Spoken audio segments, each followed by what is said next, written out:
As we enter tax season, the state of Ohio is stepping up efforts to get ahead of unemployment fraud claims by warning potential victims. All of this comes after an audit of the state found between April 1st of 2020 and June 30th of last year. The Ohio Department of Job and Family Services paid out $477 million in fraudulent unemployment benefits and overpaid more than $3 billion in non-fraudulent cases. News 5's Olivia Fecto updates us on sisters who were affected by unemployment fraud.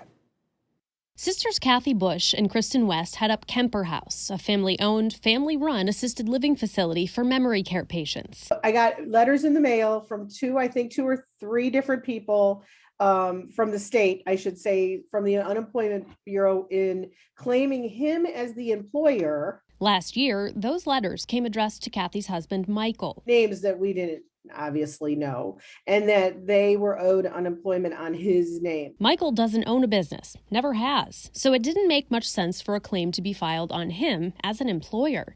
His wife feared her husband's identity was at risk. I know it's public record, but you don't want to think that. And so that's the kind of thing that you first freak out about. Truly, I mean, at least I did. She was also frustrated by the lack of answers and the difficulty of reaching anyone by phone to dispute or report the fraud. Bush and West are considered employers due to their positions at Kemper House. For them, the bad luck of being a fraud victim came twice.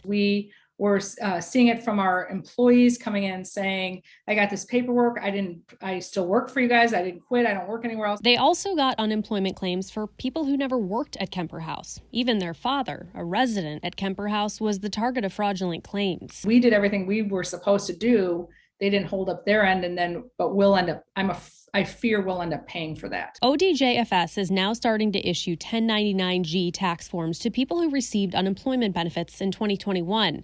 The department said it notified nearly 1 million Ohioans last month that applications for benefits were filed in their name in 2021. For West, she's already frustrated with the amount of time they had to spend on dealing with fraudulent claims. We shouldn't have had to focus on this. We have residents that need us. Olivia Fecto, News 5. Okay, so if you get one of those 1099-G forms in the mail and did not apply for unemployment benefits, the agency urges you to report your identity stolen on its website or by telephone. If your identity was stolen and used in one of these fraudulent claims, you do not have to fill out a 1099-G.